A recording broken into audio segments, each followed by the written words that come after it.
இதுலயே விஜய் அமைதியா இருக்காரு. சொல்றேன் அது முக்கியம். விஜய் இவங்க தானே எப்படி பேசுவாரு? விஜய் இவங்க தானே. இல்ல அவரும் சேர்ந்து பண்ணலாமே. இப்ப அவரும் வந்துட்டு திமுகல வந்து நீங்க நேம் பண்றீங்கல்ல, உதயநிதி வரைக்கும் போகுதுல்ல. அவ உதயநிதி பண்ணது உண்மைதானே, நான் தானே சொன்னேன் குடும்ப அரசியல் குடும்ப ஆட்சி பண்றாங்க ஊழல் பண்றாங்கன்னு சொன்னேன். விஜய் ஆரம்பிச்சிருக்கலாமே, நீ சொன்ன சப்போர்ட்டா இருந்தா. விஜயை பொறுத்த வரைக்கும் எந்த நேரத்தில் எது மாறுமோங்கிற ஒரு இதுல வந்து குழப்பத்தில் இருக்காரு. ஓகே. அப்ப திமுகவை பலகீனப்படுத்திட்டு அதிமுக தாவேகா பாஜக அப்படிங்கிற ஒரு கூட்டணியை ஸ்ட்ராங்காக கொண்டு வரணுங்கிற ஒரு நரேஷனை செட் பண்ண போறாங்க. பிஜேபி அதுக்கு உண்டான வேலைகளை இறங்கிடுச்சு. அந்த வேலையை தான் இப்போ தமிழ்நாட்டில் செய்ய போறாங்க.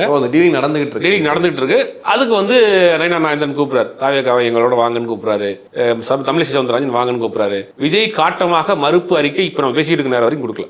இந்த பிரச்சனை ஒரு 10 நாளா போயிட்டு இருக்கு. கட்சிகள் நிர்வாகிகள் பேசுறாங்க, அதான் கிடையாதுங்க அவங்க கூப்பிடுறாங்க அப்படின்னு உறுதியாக மறுக்கல. இப்ப விடுதலை சிறுத்தைகள் கட்சி தலைவர் திருமாவளவன் என்ன சொல்றாரு அப்படின்னா, பாஜக பாமகவோடு எந்த காலத்திலும் கூட்டணி கிடையாது, அந்த கட்சி கூட்டணியில் இருக்க கட்சிகளோடும் எங்களோட கூட்டணி கிடையாது. அப்படி ஒரு நிலைமை வந்து எந்த கட்சியாக தான் நாங்கள் வெளியே வந்துருவோங்கிறாரு.